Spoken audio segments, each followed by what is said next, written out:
Hey everybody, it's Steve with Sky194 and I appreciate you taking the time to visit and check out my video.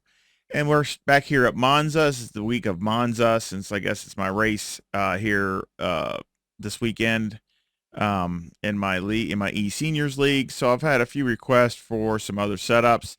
And I guess it's doing some of these older cars, which I haven't touched in a long time.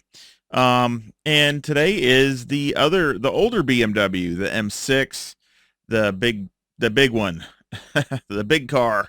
I still think it looks great. I think I have, and actually this livery here is one of my favorite liveries. And I have a model of this car. Actually, I've had it for a few years. It's a Spark. And a model maker makes it, and it's exact livery. So I always thought it was a kind of a cool looking color scheme. Um, but we're going to do a lap real quick here.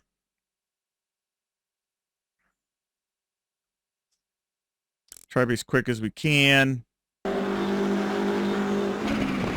this car, of course, just like all of them, are unique and really give you some different challenges. And of course, that is in the setup and driving.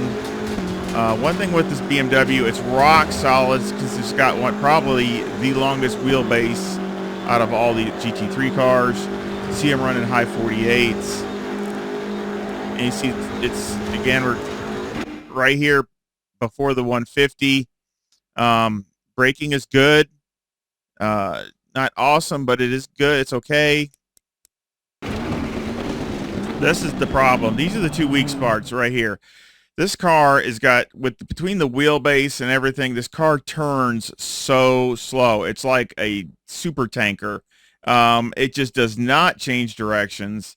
And so you really got to optimize the setup to do that. Otherwise, this thing is just, it's unbelievably slow through these chicanes.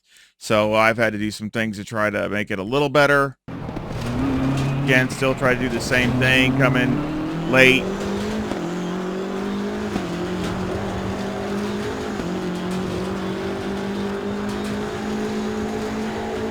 Also, you want to get on the gas very early with the car. And again, right here, a little earlier, just a little bit earlier.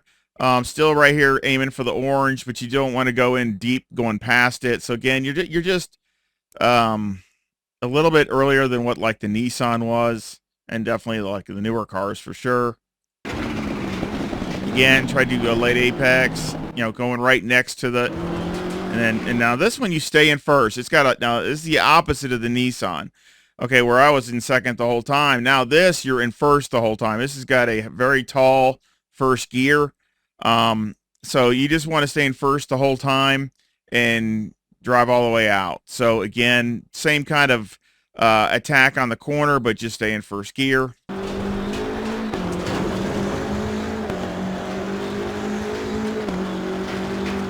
Again, the orange marker, again, just a little earlier. Down to third, hold it tight. Again, right at the 50 or right just before it. That's perfect right there. Absolutely dead on.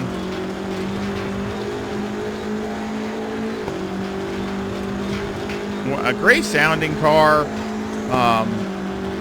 One of my, right there at the orange again where the guy is, again, same kind of, again, it's just a little bit sooner than before, but, and here, this is a tough part because again, you have to change directions. So one thing you got to, with the BMW, is you got to turn the wheel faster because it doesn't react with the inputs that you're putting in, like the M4 or pretty much any other car. It just does not react. It's so slow to change its attitude and things like that. Now it has stability in spades. This car is extremely stable, so it's really good with that, but it doesn't like to change different directions. So again, we're like a Spa or tracks like that are very flowing. It is very good for tracks like that. But tracks that have a lot of change of directions, it just doesn't like it. That's simple. Just don't like it. So again, you can run over that a little bit, get on the curb a little bit like that, and then I try to get off of it by the time you get to those, and then come real close to that. Again, it's probably a little, it's not near as solid as maybe the Nissan, but it's just more driving. I'm probably better at it because it's just a lot of different inputs.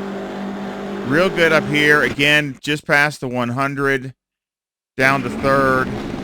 And this car, it feels super, I mean, really good here, parabolically. I mean, this thing just feels like it's rock solid. And again, you can see my traction control and ABS are at 1. That's it. So I got TC1 and ABS 1. And that's how solid this car is with the wheelbase and everything. You can get on the gas extremely early. So this is where you got to really practice, because that's where you'll gain time.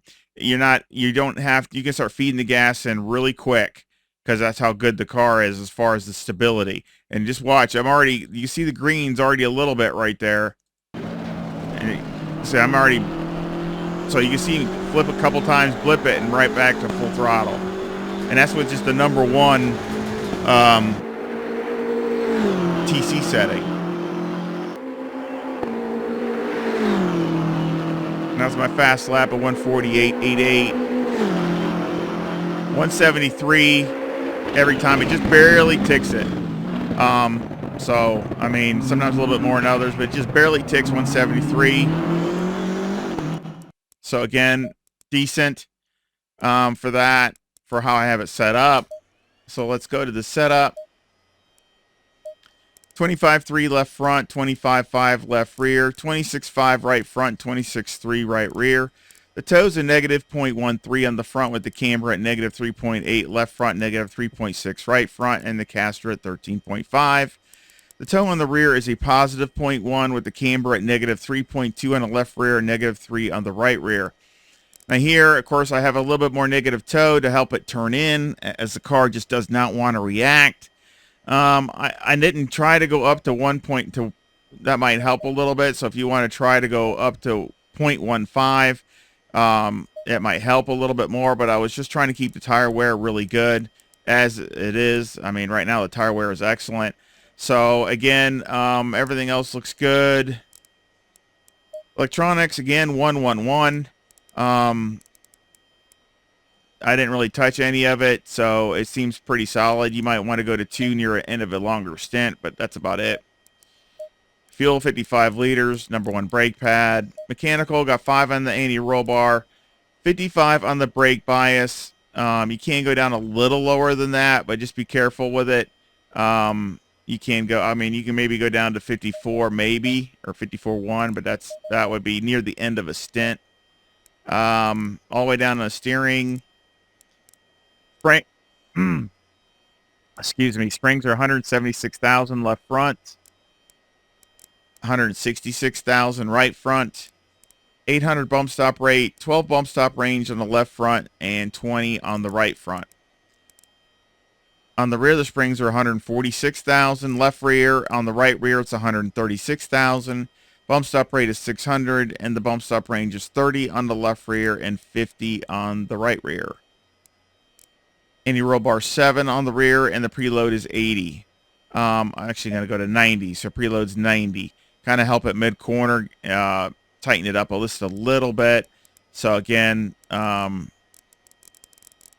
about it there.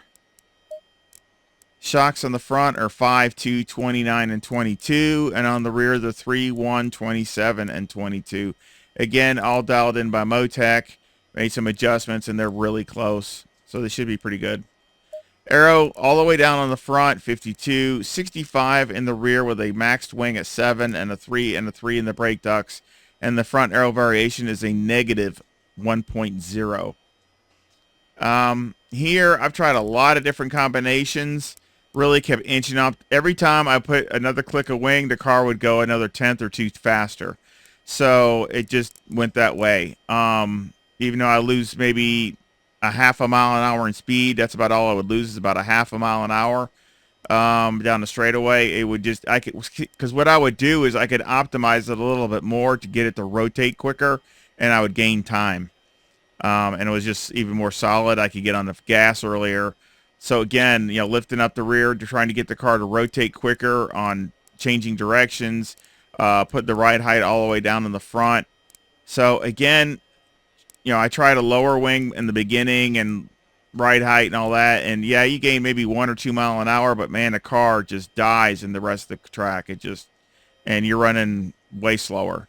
So again, car doesn't have a ton of downforce, so you really got to get it by the wing.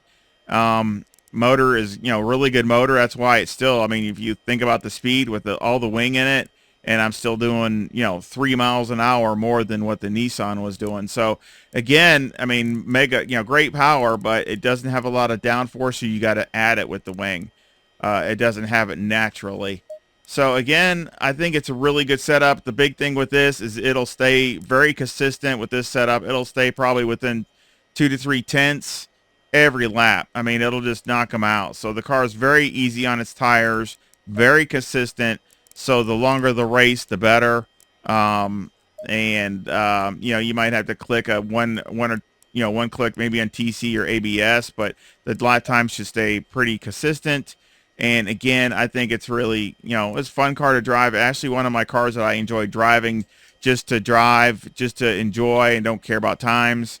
It's so stable and everything else, and it's got some great noises, snarls and the turbos and all those kinds of things. So one of my older cars that I like driving once in a while just to drive. Like I said, not really caring about what the time is. But again, I really try to optimize it this time to get the performance out of it. And again, I hope you enjoy it. Again, it's free, like all my setups, and of course, a link will be in the description and on my Discord, which my Discord the link will be in the description also. And again, I appreciate any like and subscribe. It would really help. And again, I really appreciate any support.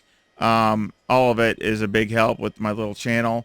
And again, I appreciate all your comments. And if you want to leave a comment on this one, I would appreciate it.